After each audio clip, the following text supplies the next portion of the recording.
Fourth class, good morning. Now we start chapter 5, the coastal plains and the islands. अभी हमने पीछे 4 chapters पढ़े हैं ना आपने, ये देखो। फर्स्ट हमने पढ़ा था the northern mountains, second chapter हमने पढ़ा द नॉर्दर्न प्लेन्स, फिर हमने पढ़ा डेजर्ट्स, देन हमने 4th चैप्टर पढ़ा साउदर्न प्लेट्यू। अभी ये आपका 5th चैप्टर है, क्या नाम है उसका, the coastal plains and islands. Islands कौन कौन सी है, ये लक्षद्वीप और अंडमान एंड निकोबार। क्लियर? ये देखो, ये पिंक कलर में आपको सारा दिखाई दे रहा है, ये हमारा क्या है, कोस्टल एरिया, कोस्टल प्लेन्स, और ये है हमारे आइलैंड्स। ठीक है। पेनिनसुला, पेनिनसुला हम किसे कहते हैं, आपका चैप्टर स्टार्ट हो रहा है पेनिनसुला से। पेनिनसुला क्या होता है, a piece of land surrounded by water on 3 sides is called peninsula. ये एरिया हमारा क्या है, पेनिनसुला। क्यों पेनिनसुला कहलाता है, इस साइड पे देखो, ये वाटर बॉडी है बे ऑफ बंगाल, इधर वाटर बॉडी है अरेबियन सी, और नीचे है हमारी वाटर बॉडी इंडियन ओशन। ये 3 साइड्स पे वाटर बॉडीज है ना, तो इसलिए हम इसे क्या कहेंगे, पेनिनसुला। नेक्स्ट आता है हमारा कोस्ट। कोस्ट किसे कहते हैं, किनारा, सी शोर, ये समुद्र के साथ, जहाँ पे ये हमारी धरती मिल रही है ना, ये लैंड है ना, तो लैंड इधर, ये वाटर बॉडी है, तो लैंड इधर जो टच करती है हमारे समुद्र को, उसे हम क्या कहते हैं, कोस्ट। कोई भी किनारा होता है ना, आपने नदी देखी होगी, लेक देखी होगी, तो इसी तरह से कोई भी जो ऐसे पानी वाली है उसके साथ जो उसका किनारा होगा, जो लैंड वाला, तो उसे हम क्या कहते हैं, कोस्ट। ठीक है। ये तो हो गया आपका 3 साइड वाटर बॉडीज, तो हम उसे कहेंगे पेनिनसुला। कोस्ट जो ये हमारे लैंड और ये समुद्र, ये किनारा है ना, तो उसे हम क्या कहते हैं, कोस्ट। ठीक है, किनारे को क्या बोलती हैं, कोस्ट। अब ये हमारे 2 साइड है कोस्टल एरियाज। ये डायरेक्शन कौन सी है हमारी, वेस्ट, और इधर वाली डायरेक्शन कौन सी है, ईस्ट। तो हम इसको क्या बोलेंगे, ईस्टर्न कोस्टल प्लेन्स, और इधर वाले को क्या बोलेंगे, वेस्टर्न कोस्टल प्लेन्स। अब उसके बाद आ जाते हैं कि ये जो हमारा एरिया है सारा, कहाँ से कहाँ तक पूरा का पूरा स्ट्रेच है, फैला हुआ है। ठीक है। ये आता है हमारा, देखो, गल्फ ऑफ कच्छ, और ये आता है हमारा गल्फ ऑफ खंबात। क्लियर? इधर ये गुजरात से लेके साउथ नीचे कन्याकुमारी तक, और इधर ये वेस्ट बंगाल, उड़ीसा से लेके नीचे कन्याकुमारी तक। यहाँ पे ये हमारा दोनों जो हमारे कोस्टल ये प्लेन एरिया यहाँ पे मिलती है। ठीक है ना, कन्याकुमारी पे आके मिलती है। तो ये जो हमारा वेस्टर्न कोस्टल एरिया है, हमारा प्लेन एरिया, ये 3 भाग में डिवाइडेड है, 3 पार्ट्स में। फर्स्ट है हमारा गुजरात, सेकंड आ जाता है कोंकण, और थर्ड आ जाता है मालाबार। अब फर्स्ट जो है हमारा, जो ये वाला पार्ट है गुजरात कोस्ट वाला, कोस्ट तो मीन्स किनारा, मैंने अभी आपको बताया था, तो ये है हमारा gulf of Kutch, gulf of Khambhat, ये जो गुजरात का एंडिंग पॉइंट है, यहाँ पे ये सारा एरिया हमारा आ जाता है गुजरात कोस्ट। अब ये गुजरात कोस्ट हो गया 1 पार्ट। सेकंड पार्ट है हमारा ये गल्फ ऑफ कच्छ से लेके गोवा तक, इसे हम बोलते हैं कोंकण कोस्ट। क्या कहते हैं, कोंकण कोस्ट। ये देखो, ये Gujarat coast, gulf of Kutch and the gulf of Khambhat. ठीक है। उसके बाद आता है Konkan coast, Gujarat coast, Gujarat coast से लेके गोवा तक, ये हमारा आ जाता है कोंकण कोस्ट। थर्ड आता है हमारा मालाबार कोस्ट। मालाबार कोस्ट क्या है हमारा, यहाँ से गोवा से लेके नीचे कन्याकुमारी तक। क्लियर सबको? एक पार्ट और आता है बेटा, ये देखो, ये पिक्चर आपको दिखाई दे रही है, lighthouse along the coast guide the ships. इसका क्या मीनिंग है, ये जो टावर बना हुआ है, ये इतना बड़ा टावर, इसे हम क्या कहते हैं, लाइट हाउस। क्या बोलते हैं इसे, लाइट हाउस। अब ये क्यों बनाए जाते हैं, उसका रीज़न होगा ना, कोई भी चीज़ ऐसे बनाने का कॉस्ट पे। समुंदर के किनारे पे हमारे ये लाइट हाउस क्यों बनाई जाती है, क्योंकि उसका एक रीज़न है। समुंदर के अंदर जो रॉक्स होती हैं, जो चट्टानें होती हैं अंदर छोटी छोटी, तो वो दिखाई नहीं देती कई बार शिप्स को। जो शिप, क्योंकि शिप तो पानी में ही चलेगा ना, या बोट चलाते हैं हम पानी में, तो लाइट हाउस उनको गाइड करता है। उनको अंधेरे में, रात के अंधेरे में अगर उन्हें ना दिखाई दे, तो जो लाइट हाउस है इसकी बहुत तेज रोशनी होती है, तो उसमें जो उनका रॉक्स का किनारा है वो शिप्स को दिखाई देता है।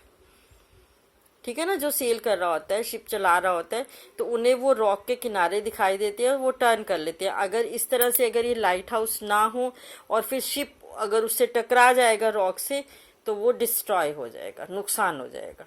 ठीक है, तो इसलिए लाइट हाउस जो है वो कोस्टल एरिया पे या समुंदर के अंदर भी कई बार कोई रॉक्स होती हैं तो उस पे बनाना पड़ जाता है, या कोस्ट पे या किनारे पे भी बनाते हैं। क्लियर। अब मालाबार कोस्ट, मालाबार कोस्ट जो हम पढ़ रहे थे उसमें लेगून्स, लेगून्स क्या होती हैं, हमारी लेक्स।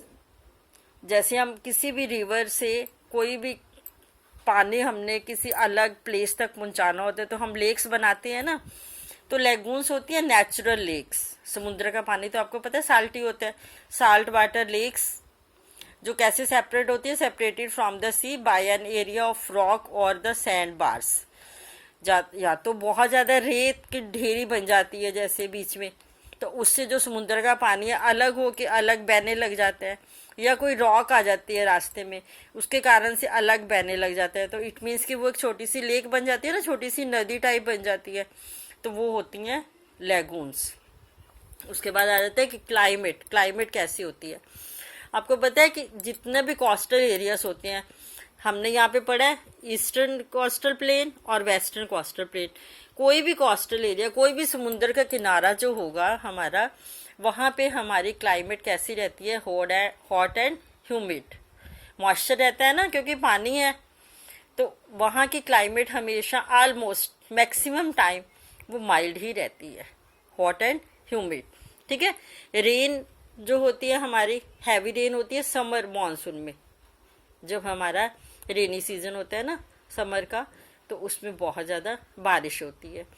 अब ये वाला मालाबार कोस्ट जो है हमारा नीचे आ जाता है ना, गोवा से लेके हमने कन्याकुमारी, यहाँ बीच में केरला भी आता है, तो केरला में हमारे क्या होते हैं, कोकोनट्स बहुत ज़्यादा होते हैं। राइस की क्रॉप्स क्यों होती हैं, क्योंकि ये पानी वाला एरिया है, पानी बहुत ज़्यादा होता है। आपको पता है कोस्टल एरिया में लोगों का खाना भी जो होता है वो राइस और फिश होती है, क्योंकि समुंदर से वो मछलियाँ पकड़ लेते हैं। और इसी तरह से ये देखो राइस भी बहुत ज़्यादा होते हैं, ठीक है ना, कैश्यू नट्स, ग्राउंड नट्स। और फिशिंग उनका मेन ऑक्यूपेशन है। अभी मैंने बताया कि क्योंकि समुंदर से वो मछलियाँ पकड़ लेते हैं, तो वो उनका एक बहुत ही अच्छा बिजनेस होता है। ठीक है। तो इसी तरह से जो बीचेस बन जाती हैं वहाँ पे, बीच जो रेत है, पेबल्स हैं, छोटे छोटे पत्थर्स होते हैं, इनसे जो एरिया बना होता है तो वो होती हैं हमारी बीचेस। ठीक है। और इस एरिया की वेस्टर्न कोस्टल जो प्लेन एरिया है हमारा, इसके बहुत से बिग सिटीज़ हैं। कंडला है, अहमदाबाद, पानाजी, मुंबई, मैंगलोर, क्योंकि कर्नाटका है, कर्नाटका की कैपिटल है मैंगलोर, है ना। और इसी तरह से हमारा मुंबई शहर आ जाता है यहाँ पे, महाराष्ट्र स्टेट आती है ना, तो ये मुंबई एक बहुत बड़ा पोर्ट भी है। पोर्ट क्या होता है, जहाँ से हमारे शिप्स लोड और अनलोड होते हैं, सामान लेके आते हैं, तो उसे हम क्या कहते हैं, हार्बर्स भी कहते हैं और पोर्ट भी कहते हैं। क्लियर। अब आ जाता है सेकंड पार्ट हमारा, the eastern coastal planes. Eastern coastal planes ये वाला एरिया है आपका, है ना। ये जो ऊपर वाला वेस्ट वाला है हमारा, इसको हम क्या कहते हैं, नॉर्दर्न कैरिकर्स, और जो नीचे वाला है हमारा, इसे Coromandel coast. Clear. West Bengal से लेके उड़ीसा तक का आ जाता है हमारा नॉर्दर्न कैरिकर्स, और उसके बाद उड़ीसा से नीचे फिर ये कन्याकुमारी, तमिलनाडु, ये आता है हमारा कोरमंडल कोस्ट। ठीक है। ये एरिया हमारा, this region is very fertile and enough water is available here for growing rice and sugarcane. ये एरिया हमारा बहुत ज़्यादा फर्टाइल क्यों है? क्योंकि आपको ये पता है कि जितनी हमारी ये रिवर्स हैं वो सारी आके कहाँ गिरती हैं? बे ऑफ बंगाल में, है ना। तो ये आपने पढ़ा हुआ है ना, यहाँ पे एक सुंदरबन डेल्टा भी है हमारा। तो जितनी रिवर्स अब पहाड़ों से आती हैं तो अपने साथ जो सेडिमेंट्स लेके आती हैं वो सारे इसी तरह से यहाँ फैल जाते हैं ना। तो उसी रीजन से हमारा जो ये वाला ईस्टर्न पार्ट वाला एरिया है ये बहुत ज़्यादा फर्टाइल है। क्लियर? तो Kanyakumari is the well known for its beautiful sunrise and sunset. ये इन दोनों चीज़ों के लिए बहुत फेमस है, लोग देखते हैं इसको। ठीक है। वाटर बॉडीज मैंने तीनों आपको बताई, एक साइड से बे ऑफ बंगाल, इधर से अरेबियन सी और इधर से इंडियन ओशन, ये तीनों मिलती हैं। ठीक है। उसके बाद आ जाता है हमारा shipbuilding yard at Visakhapatnam. ये पिक्चर दिख रही है आपको, विशाखापट्टनम यहाँ पे उड़ीसा में। तो यहाँ पे हमारे शिप्स बनाए जाते हैं। ठीक है। कोस्टल प्लेन्स का वो कहते हैं क्या सिग्निफिकेंस, क्या प्रभाव होता है, क्या महत्ता होती है, इनका इम्पोर्टेंस क्या होती है? क्या इम्पोर्टेंस है? क्योंकि कॉस्ट के पास होते हैं, साथ है, तो इसीलिए हमारा जो इम्पोर्ट और एक्सपोर्ट होता है सामान वो लाने में इजी हो जाता है सी साइड से। फिशिंग का एक बेनिफिट है हमें, मेन ऑक्यूपेशन है उनका, है ना। एरिया फर्टाइल है हमारा, जो कोस्टल एरिया होता है वो फर्टाइल होता है, वहाँ पे क्रॉप्स अच्छी होती हैं। तो ये कोस्टल एरिया से क्या है हमारे सिग्निफिकेंस, मीन्स बेनिफिट्स, इम्पोर्टेंस। ठीक है। उसके बाद आता है हमारा सेकंड पार्ट, आ जाता है आइलैंड्स। आइलैंड्स क्या है हमारे? ये दोनों देखो, अंडमान एंड निकोबार, और इधर आ जाता है हमारा लक्षद्वीप। लक्षद्वीप जो आइलैंड है वो हमारा किस में आता है? अरेबियन सी में। अंडमान एंड निकोबार आइलैंड्स किस में आता है हमारा? बे ऑफ बंगाल में। ठीक है। ये दोनों आइलैंड्स है। और इसका जो हम दो चीजें पढ़ते हैं, यहाँ पे नीचे तमिलनाडु, ये Kanyakumari southern most tip of India, और इधर जो है हमारा एक इंदिरा पॉइंट होता है। इंदिरा पॉइंट वो कहाँ है? हमारा जो नॉर्दर्न वाला ऊपर वाला पार्ट है ये, इसको हम कहते हैं अंडमान आइलैंड्स, और जो नीचे वाला पोर्शन है उसको हम कहते हैं निकोबार आइलैंड्स। तो जो निकोबार आइलैंड का सबसे साउदर्न मोस्ट टिप पॉइंट है, सबसे नीचे वाला पॉइंट है, उसे हम क्या बोलते हैं? इंदिरा पॉइंट। क्या बोलते हैं? इंदिरा पॉइंट। तो अंडमान निकोबार, इसकी कैपिटल है पोर्ट ब्लेयर। ठीक है। और लक्षद्वीप, उसकी कैपिटल है कावारत्ती। क्लियर? अब ये है सिग्निफिकेंस ऑफ आइलैंड्स। आइलैंड्स की क्या इंपॉर्टेंस है? Both groups of islands are famous for tourist attraction. Although the climate is warm and tropical, yet it is always very pleasant under the effect of cool sea breeze.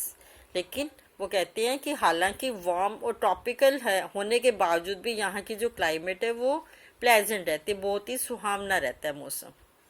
ठीक है। इसीलिए वो tourist की attraction का कारण बनता है। लोग यहाँ पे आइलैंड्स पे घूमने आते हैं, देखने आते हैं। ठीक है। जो नेचुरल ब्यूटी है उसे देखने आते हैं, है ना। क्लियर? सबको क्लियर है ये चैप्टर बेटा? Okay, thank you.